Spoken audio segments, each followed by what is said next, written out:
Growing up in Rexburg was a great place to grow up. It was a small town, 10,000 people or so, but we thought that Rexburg was the center of the universe. I've been mayor of Rexburg for the last 5 years and served on the city council 2 years prior to that. It's a great community.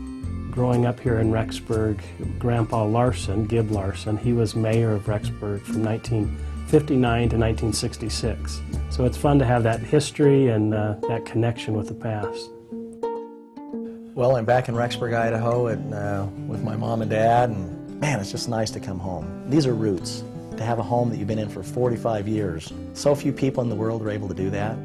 You know, my life is so busy and so sometimes loud, because we're going here and there and doing a meeting every other day, and I just love to escape back to my roots.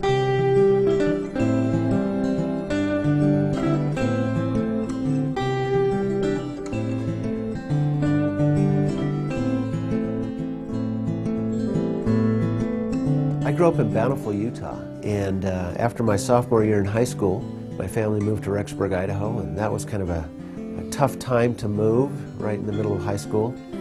So I started my junior year at Madison High School, and one of the first days there, I met Dallin Larsen.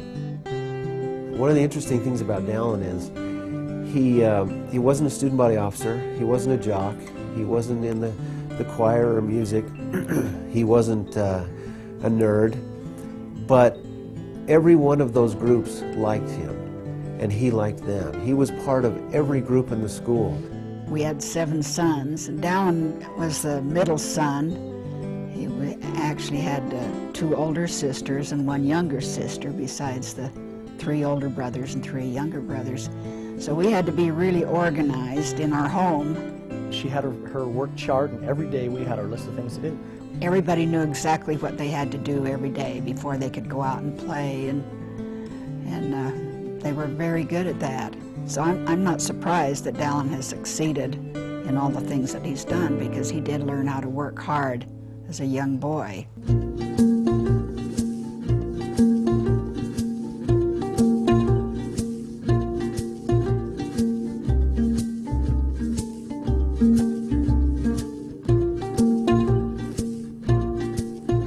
We would get up in the mornings and move sprinkler pipe for different farmers, move sprinkler pipe again at night, and then go to bed, and we'd do that all summer long. That was hard manual labor, day after day. Those were in the days before they had so many of these fancy circle irrigation units, and it had to get up in the morning, so at 4 o'clock, 4:30, and go up to the farm, and those irrigation pipes, they're metal pipes, about 20, 25 feet long, and they have to hook those up, and then after a period of time they'd have to unhook them and move them to a different location.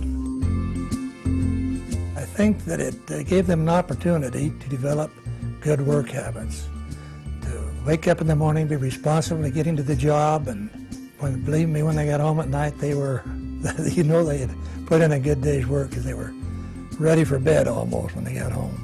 Growing up in Rexburg was really a lot of fun. Not a lot of stress, not a lot going on other than working for the farmers in the morning and the evening and playing golf all day long.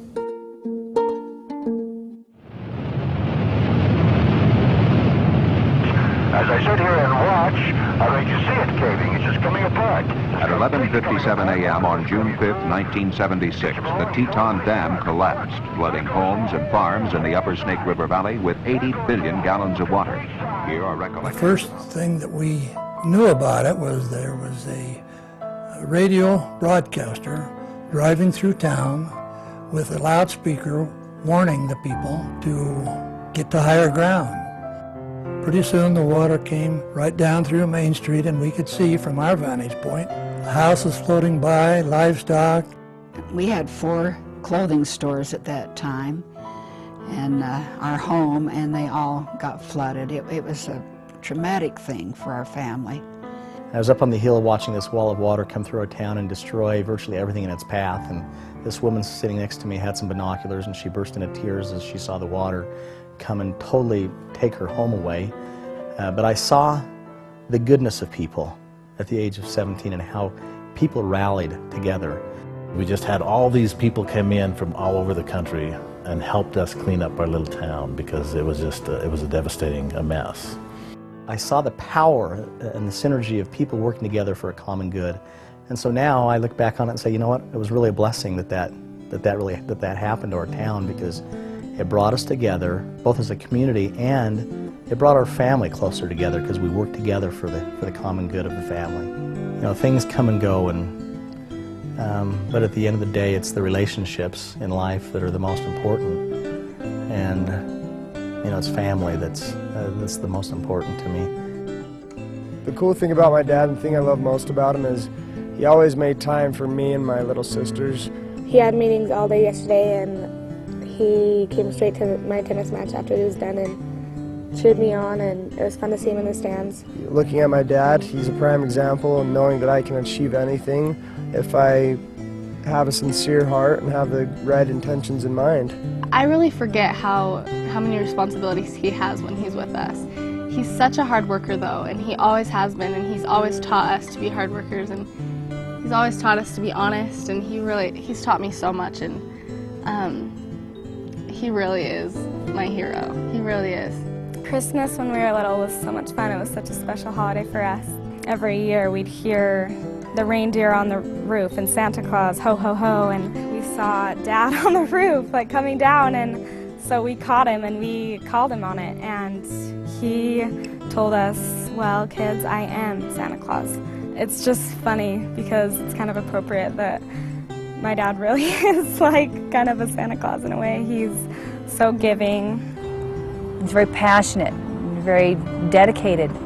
I feel that his influence and what he has to offer brings hope.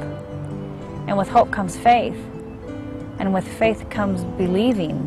And with believing comes getting it done. Sometimes people look at MonaVie and they say, wow, a 3 or 4 year old company.